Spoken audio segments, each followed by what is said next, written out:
Hello folks, my name is Dr. Strain, and I'm sorry I can't be with you today. Unfortunately, I have to be at home. Now today, we're going to be discussing one of my favorite themes in the Merchant of Venice play, the parent-child relationship. Ah yes, a very deep topic of discussion. Well, without further ado, let's dive right in. I've done much research on parent relationships and many analyses on how exactly they work.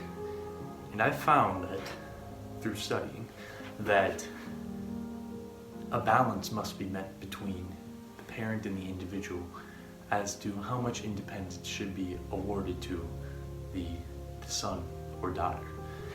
And if we take a look at the Merchant of Venice situation of Jessica, fair Jessica, and Shylock, we see that there was some deeply rooted issue inside of Jessica as she is longing for independence. Now, for teenagers and young adults, this is nothing new. But for Jessica, she actually runs off and takes his money, an act of extremism. So, we have to ask ourselves the question, how healthy was their relationship? I came to the conclusion that it wasn't very healthy if Jessica felt the need to actually run away. I mean, that is just incredible. So, Shylock clearly wasn't doing something right. And also, another observation I made is that when reading the play, I found that Shylock's deep sense of loss was not only just rooted in his daughter running off, but in his money, his ducats. So that says something. Where was Shylock's true desire rooted? With that being said, where was Jessica's loyalty to her family? After all, I mean, do you think if Jessica would have went up to Shylock and asked to run off without taking his money, with his word, that he would have said yes? Probably not, considering the man she wanted to run off was a Christian. But do you think it would have been healthier for the two to have a real discussion before acting irrational? Think about that one. Now, to go back to my point about loyalty, we also need to discuss obedience.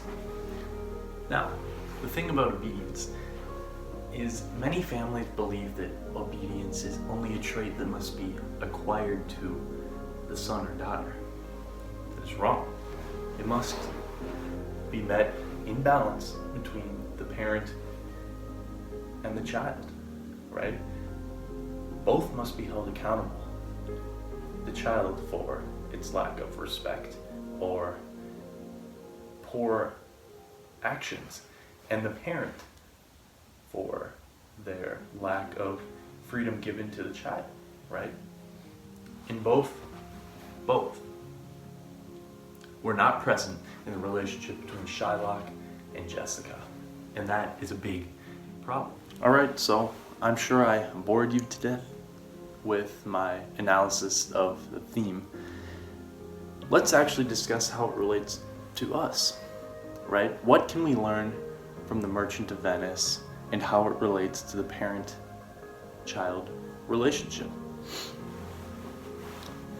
I believe that from reading the play, I've learned that both the parent and the child must be held accountable for loyalty, freedom, and obedience. Specifically, the child must be held accountable as they represent both parents in all of their actions that they do and decisions and judgments that they make. Now, the parents, on the other hand, must be held accountable for how much freedom they allowed the child to have. If you're too strict, you must be held accountable for being too strict and too protective.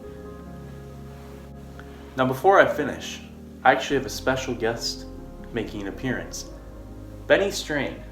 Benny, how important is it for a parent and a child to have boundaries and obedience and mutual respect for each other. It's very important. Very important. Very something. What happens when they don't? Then they lose that trust, and it's not very good. It's not very good. Well, as we learned from the book, if we don't have those things, it's not very good. Thank you for listening. I hope you have an amazing day and an amazing week. Take care.